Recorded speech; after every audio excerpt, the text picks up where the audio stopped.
Awal tahun ini bener-bener panen coy, dengan segudang film-film seru yang hadir pada megah di tahun 2024 ini. Film-film Hollywood ngasih sebuah film full action ini dengan sebuah pilihan menarik men. Ada dari spy, dari pembalasan dendam, dan juga dari pasukan elit tentunya. Semuanya tentu bakal sangat seru ya. Dan dijamin rekomen banget untuk kalian tonton lah. Jadi saran gue jangan lewatin film-film ini men. Tenang aja kok, bakal gue rangkum juga di 5 film full action terbaik di awal tahun 2024 ini.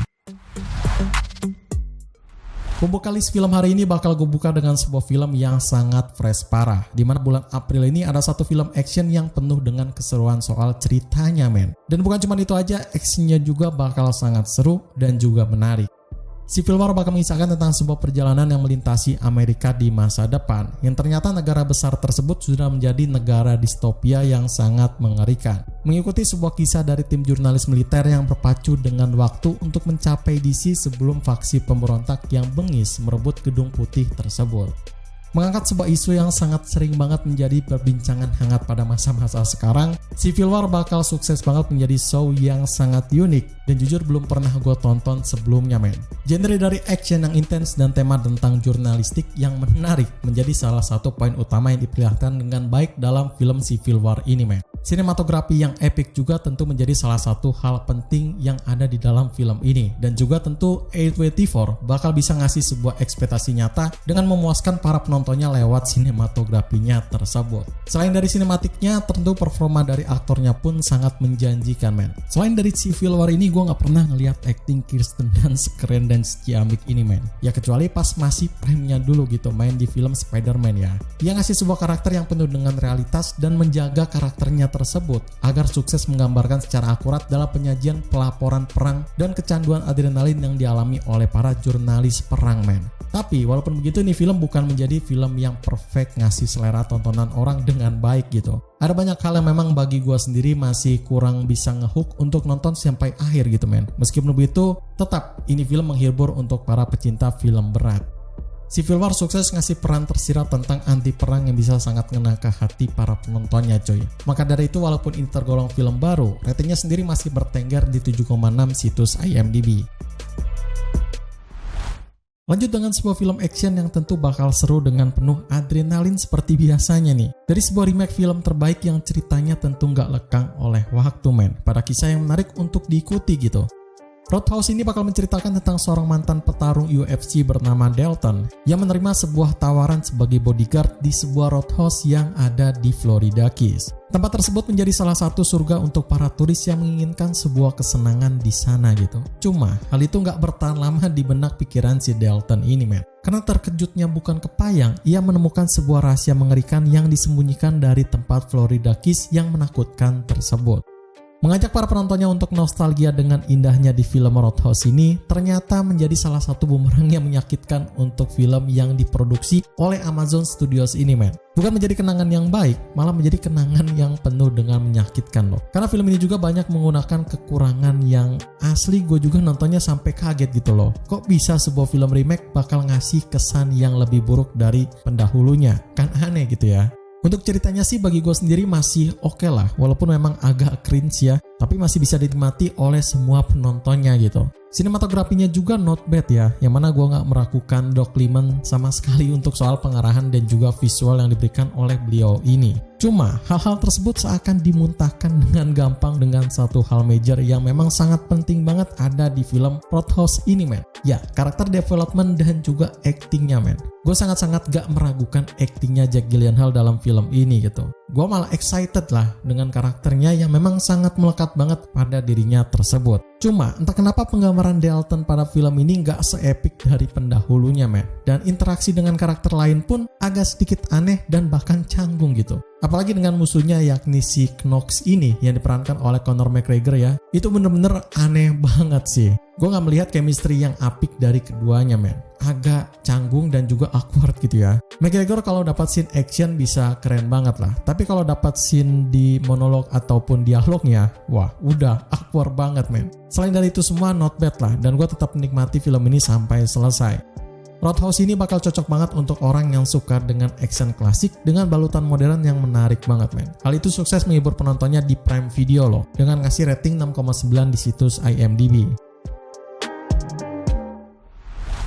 Untuk yang satu ini bakal lebih seru lagi, wild lagi, dan tentu menarik lagi men. Karena film ini bakal penuh dengan action yang seru dan juga sebuah kisah pembalasan dendam ala-ala John Wick yang agak menarik gitu men.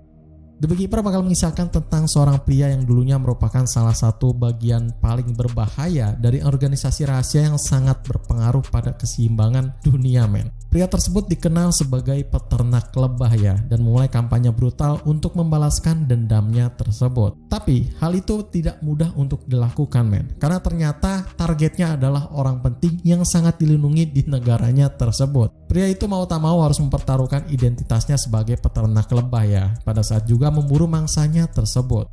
Para penontonnya sangat haus banget pada film action di awal tahun ini men. Dan bulan Januari kemarin ada satu film yang menarik banget untuk ditonton dan juga terbaik pada ranah film full action gitu. Ya, The Beekeeper dengan segala aksi yang penuh dengan adrenalin men. Skenario aksinya bakal sangat seru banget ya, dan sang protagonisnya penuh dengan aksi menarik yang bikin para penontonnya menikmati di sepanjang filmnya berjalan gitu. Emang kalau Jason Statham udah main film nih, pasti bakal seru banget untuk ditonton ya. Apalagi kalau udah menyangkut soal film action yang memang bener-bener beradrenalin gitu. Ini udah pasti keren banget. Tapi kalau dibandingkan dengan kelebihannya tersebut, kekurangan film ini mungkin ada banyak banget men. Terutama soal ceritanya tersebut yang memang terlalu wild ya, dan terlalu aneh juga untuk diikuti. Ceritanya gede banget men, termasuk menyangkut soal masalah politik, aksi balas dendam, dan juga tujuannya yang memang kurang bisa menyatu dengan temanya tersebut. Coba deh nonton sendiri dah, bakal sangat terasa banget. Terus yang bikin filmnya ini nambah risih lagi nih, ada satu karakter yang asli berisik bedah di alur ceritanya ya, ganggu experience nonton aja gitu. Yap, karakter tersebut bernama Verona Parker gitu. Jadi Verona Parker ini menjadi FBI atau polisi yang bakal menyiduk si protagonisnya atau si pria lebah yaitu Jason Statham ini men. Tapi bukan dibuat excited ataupun dibuat lebih garang gitu ya. Tapi entah kenapa ini karakter kayak ditulis dengan malas gitu sama writernya men. Dimana scene-scene dari dirinya tersebut bakal menutupi tujuan dari mas-mas protagonisnya tersebut gitu. Kayaknya kalau karakternya dihilangin juga nggak masalah deh ya. Masih bisa berjalan selayaknya di alur ceritanya gitu. Jadi emosi sendiri men kalau lihat ini karakter ada di scene tersebut gitu. The Beekeeper masih bisa lah untuk menyelamatkan mood kalian pas pengen nonton film action man. Dan babang Jason Statham bakal tetap keren banget di film ini kok. Ini film di rating standar yaitu di 6,4 situs IMDb.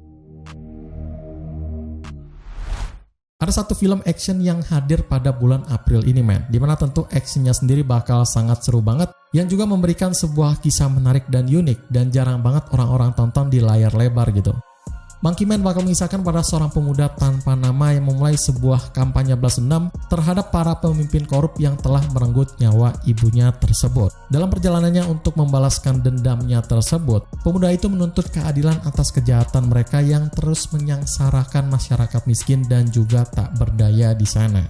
Salah satu film unik yang bakal mencampurkan elemen Hollywood dan juga India di dalamnya. Monkey Man ini bakal penuh dengan sebuah kisah menarik yang sayang banget buat kalian lewatkan men. Ceritanya sendiri seperti yang gue bilang bakal sangat menarik ya. Dan gue juga kebetulan suka banget sama cerita dark yang penuh dengan aura balas dendam yang kayak gini. Kisahnya sangat menonjol dengan gaya penceritaan yang dibuat kuat pada paruh awal filmnya dimulai men. Ya walaupun punya struktur dasar yang gak konsisten di awal, tapi hal tersebut bakal menutupi pada saat konfliknya akan dimulai gitu. Karakter yang dibuat pada film ini tentu bakal punya development yang sangat baik banget. Dev Patel nggak bakal mengecewakan kalau soal main-main filmnya low dan juga penuh dark yang kayak gini gitu. Dan by the way gue juga nggak nyangka loh kalau Dev Patel sendirilah yang menyutradarai film ini.